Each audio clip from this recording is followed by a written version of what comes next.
Pupunta kayo ng Israel. Tinanggap ko yun.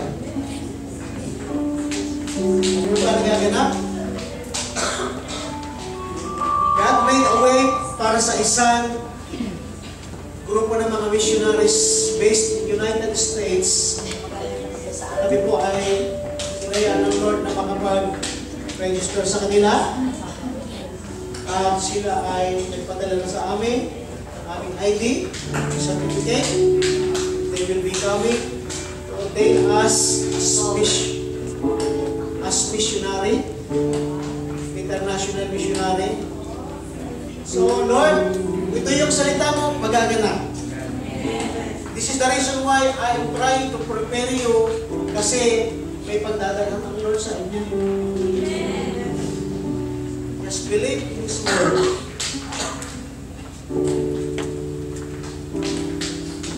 Sabi ni Prophet Joe, Pastora Lily, pupunta kayo doon sa Israel, may gera.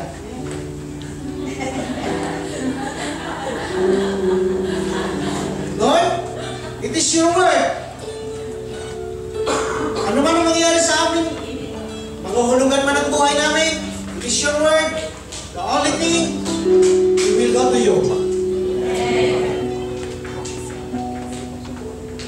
Huwag kang susuway sa salita ng Diyos. Pag sinabi ng Diyos, sundin mo na agad.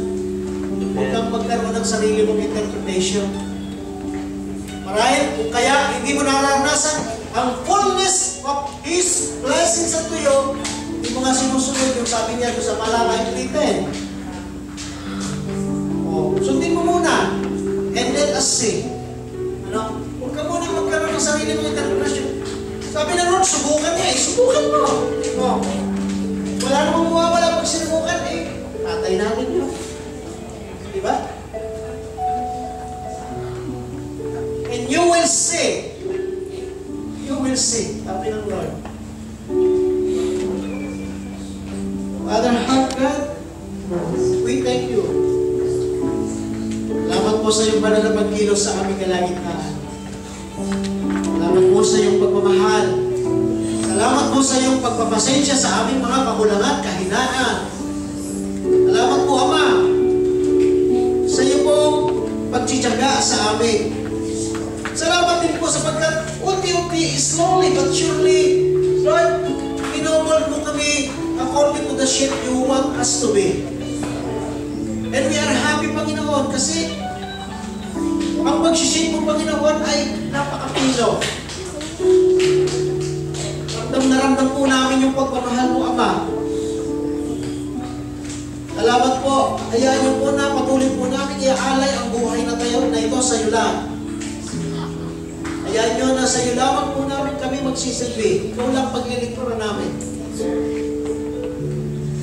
Kaya din po, Panginoon, I pray, bigyan niyo po ng lakas ng loob ang mga kapatid na ito na mag-share ng iyong word sa mga tao. Regardless of race, regardless of the skin color, regardless of the height, regardless of nationality and religion, ikaw man ang magbigay sa kanila ng inspiration. Because this is your will that everyone meet you one day, O God. Salamat po, Panginoon. Patuloy ko po dinideklara, sasagana ang buhay. In Jesus' name.